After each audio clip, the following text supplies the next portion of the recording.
kita akan melakukan penanaman bibit. Jangan lupa gunakan bibit unggul ya.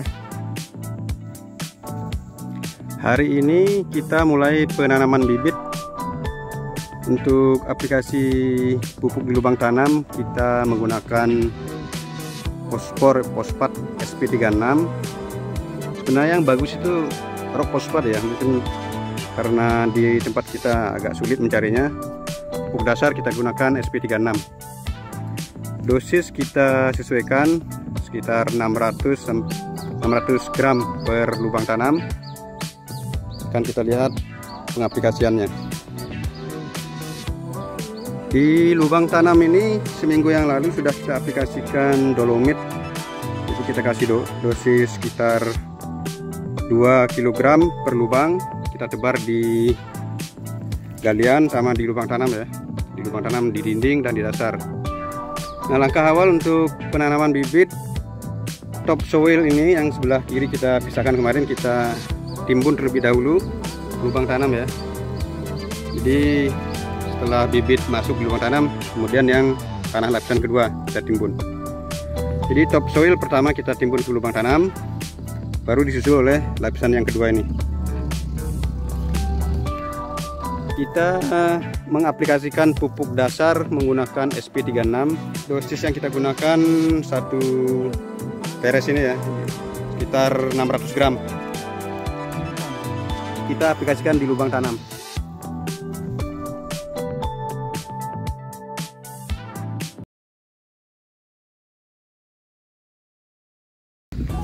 Mobilisasi bibit sudah sampai di lokasi ya.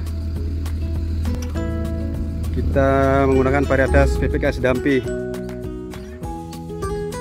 Kita lakukan pemangkasan supaya mobilisasi pengangkutan lebih mudah. Saya tinggi 165, berarti sekitar 170-an lah ini dipangkas.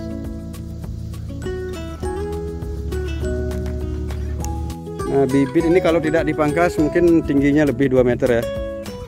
Ini rawan rebah kena angin, makanya salah satu fungsi kita mangkas ini yaitu supaya tidak rebah di lapangan.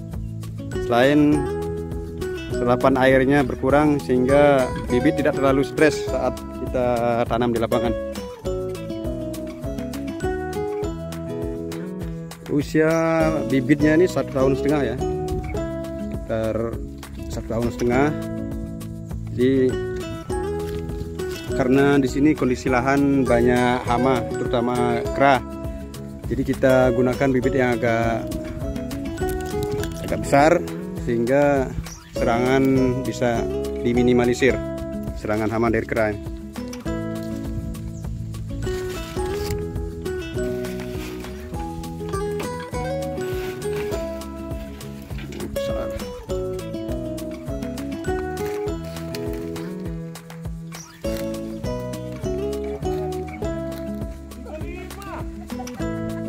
Nah, jadi tanah topsoil yang bagian kiri ini ya, terlebih dahulu kita timbun di lubang.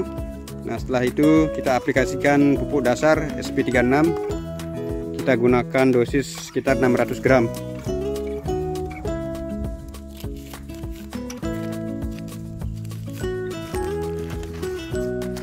Jadi proses membuka polybag beliau dari bawah ya. Nah, yang di atas ini kita fungsikan untuk melindungi batangnya, bongkolnya. Jadi polybag yang bagian atas ini setelah dipotong bagian bawahnya, yang bagian atas untuk melindungi bonggol. Kita atur di atas bonggolnya nih ya, di samping bonggolnya ini, jadi meminimalisir serangan. Kalau ada serangan hama tikus, walaupun bibitnya sudah besar ini, umur 1,5 tahun, cuma kita antisipasi juga. Nah, posisi bibit kita paskan di pancang tanam tadi yang sudah dicabut oleh bapak tadi, sehingga arah mata limanya tetap terjaga, pola segitiga sama sisinya lurus ya. Nah, setelah ini tanah lapisan kedua kita gunakan untuk menguruk. Boleh yang agak hitam ini, Pak.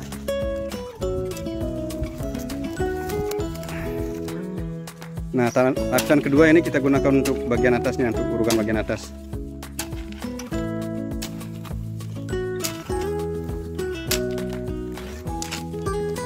Jadi plastik polybag tetap kita pertahankan untuk menghindari serangan hama seperti tikus ya.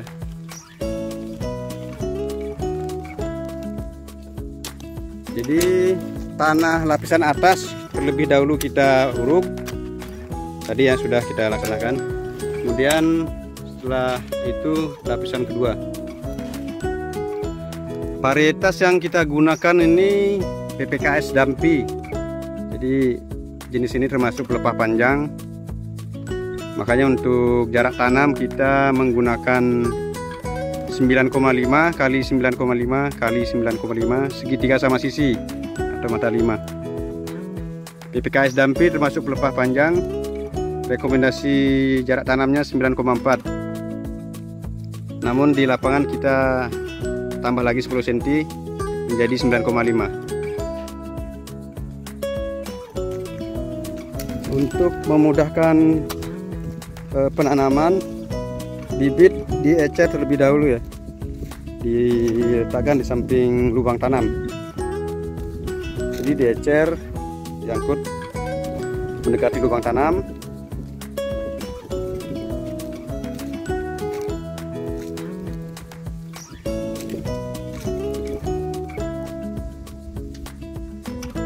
Cuaca hari ini juga mendukung karena malam tadi ada hujan. Jadi tanah cukup lembab, cukup basah. Ini waktu yang tepat ini ya.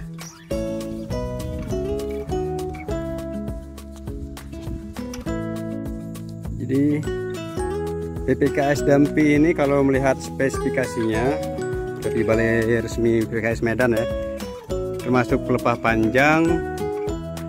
Nah, spesifikasi yang kita lihat itu pertumbuhan meningginya cukup lambat, per tahun kurang lebih 50 cm. Batangnya relatif besar, kemudian cocok di daerah gambut, apalagi di tanah mineral seperti lokasi kita ini ya. Untuk asal-usul bibit ini kita semai sendiri ya dari kecambah yang kita order melalui aplikasi resmi PPKS My Sawit ya. Jadi bisa kita order melalui aplikasi resmi PPKS namanya My Sawit. Silahkan diinstal di Android, di Play Store, kita download. Nah, proses pemesanannya itu kurang lebih 3 bulan. Oke, jangan lupa menggunakan bibit unggul ya, karena bibit unggul sudah melalui proses seleksi yang ketat oleh Balai Benih. Kemudian sudah ada izin dari Kementerian Pertaniannya, sehingga dianjurkan kita menggunakan bibit unggul.